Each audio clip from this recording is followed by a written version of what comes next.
আসলেই এই ফোনটা বর্তমানে 15,000 টাকায় বাংলাদেশে পাওয়া যায়, যেখানে কিনা 8 জিবি র্যাম, 128 জিবির ইন্টারনাল মেমোরি এবং স্ন্যাপড্রাগনের 5G গেমিং চিপসেট সহ সুপার অ্যামোলেড প্যানেলের কার্ভ ডিসপ্লে থাকছে। আর পুরো ফোনটার ডিজাইন দেখে মনে হয় যে এটা স্যামসাং এর নোট 10 স্মার্টফোনটি, কিন্তু এমনটা নয়। অ্যারোস NX9 অথবা F52A এই নামের সাথে আসে এই স্মার্টফোনটি, এবং এই ফোনটা এর আগে 70 থেকে 80,000 টাকায় বিক্রি হতো। বাট এখন কোথা থেকে কিভাবে বাংলাদেশে 15,000 টাকায় এইরকম একটা ফ্ল্যাগশিপ গ্রেডের স্মার্টফোন পেয়ে যাবেন, সেটা জানার আগে এই ফোনটার ভালো মন্দ দিক সম্পর্কে জানাচ্ছি।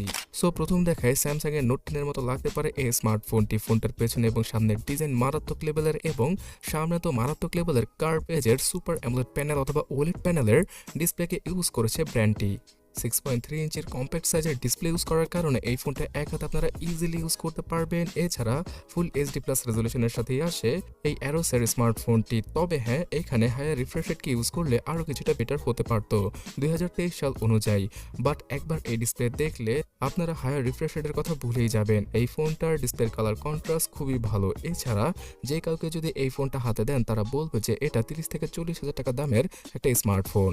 আর এই স্মার্টফোনটার ডিসপ্লের ছোট্ট আকৃতির পাঁচল কাটআউটে রয়েছে 16 মেগাপিক্সেলের সেলফি ক্যামেরা। পেছনে পাওয়া যাবে 48 মেগাপিক্সেল, 8 মেগাপিক্সেল আর 5 মেগাপিক্সেলের ট্রিপল ক্যামেরা সেটআপ। যদিও কিনা 15,000 টাকায় মারাত্মক লেভেলের ডিসপ্লে অফার করছে এই ফোনটা, কিন্তু এর ক্যামেরা সেটআপ কিন্তু 30 থেকে 40,000 টাকা দামের স্মার্টফোনের মতো নয়। এছাড়া ক্যামেরা কোয়ালিটিও এই 14 থেকে 15,000 টাকা দামের স্মার্টফোনের মতোই হবে। আর গাইস, এখানে আপনারা সর্বোচ্চ 4K রেজলিউশনে ভিডিওগ্রাফি করতে পারবেন।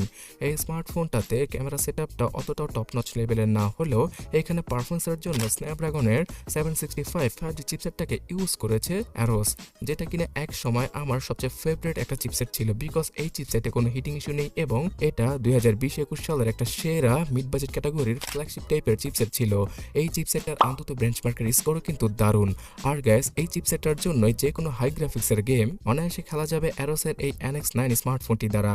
এই স্মার্টফোনটাতে রেগুলারলি কাজ করলে আপনারা তেমন কোনো ল্যাগিং ইস্যু পাবেন না, বিকজ এর চিপসেটটা এতটাই পাওয়ারফুল।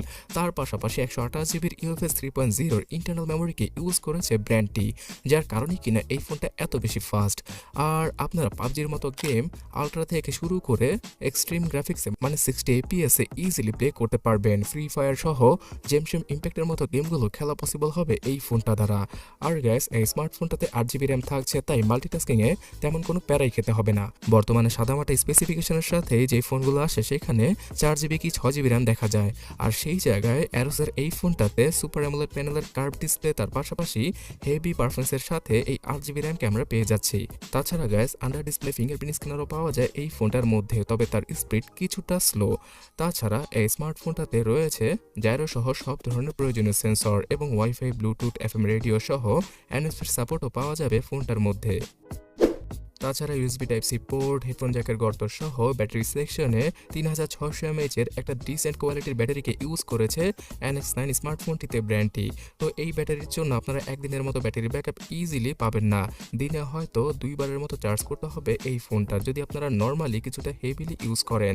তাছাড়া গ্যাস, ফোনটিতে রয়েছে ফাস্ট চার্জিংয়ের সুবিধা, যার জন্য কিনা 1.5 ঘন্টার মতো সময় লাগবে ফুললি এই ফোনটা চার্জ হতে। তো অ্যাট দ্য এন্ড আমি বলবো যে বর্তমানে এই স্মার্টফোনটা যারা কিনা নেবেন তারা একটা কথা মাথায় রাখবেন যে এটা 2 বছর আগের স্মার্টফোন, মানে 2021 সালে লঞ্চ হওয়া স্মার্টফোন। তখন $700 কি $800 লঞ্চ হয়েছিল এই ফোনটি, মানে দাঁড়াচ্ছে গিয়ে 70 থেকে 80,000 টাকা খরচ করে কিনতে হতো এইরকম একটা স্মার্টফোন। বাট বর্তমানে পুরাতন হয়ে যাওয়ায় সনি অথবা গুগল পিক্সেলের মতো কিছুটা কম প্রাইসে বাংলাদেশে এই ফোনটা পাওয়া যাচ্ছে। এই মুহূর্তে 2-1টা অনলাইন শপে এই স্মার্টফোনটা বাইরে থেকে ইম্পোর্ট করে তারপরে বিক্রি করা হচ্ছে। এছাড়া AliExpress আপনারা পেয়ে যাবেন এই স্মার্টফোনটি। যদি আপনি আমাকে জিজ্ঞাসা করেন যে এই ফোনটা কেনা আদৌ উচিত হবে কিনা 15,000 টাকায়, তাহলে আমি বলবো যে আমি হলে এরকম একটা স্মার্টফোন কিনতাম না, বিকজ যতই ভালো স্পেসিফিকেশন থাকুক এখানে কিন্তু সার্ভিসের কোনো গ্যারান্টি নেই। দেখা যায় যে এই মডেলের অনেক রিফারবিশ ফোন বর্তমানে বাংলাদেশে আছে এবং এই ফোনটার ব্যাটারি ব্যাকআপও অতটা ভালো নয়। তবে আপনি যদি এই মুহূর্তে 15 থেকে 20 হাজারের সুপার স্মার্টফোনগুলো সম্পর্কে জানতে চান যেগুলো আপনার জন্য ভালো হবে, তাহলে ডান পাশের ভিডিওটা ক্লিক করুন অথবা কমেন্ট সেকশনটা চেক করুন, লিংক পেয়ে যাবেন।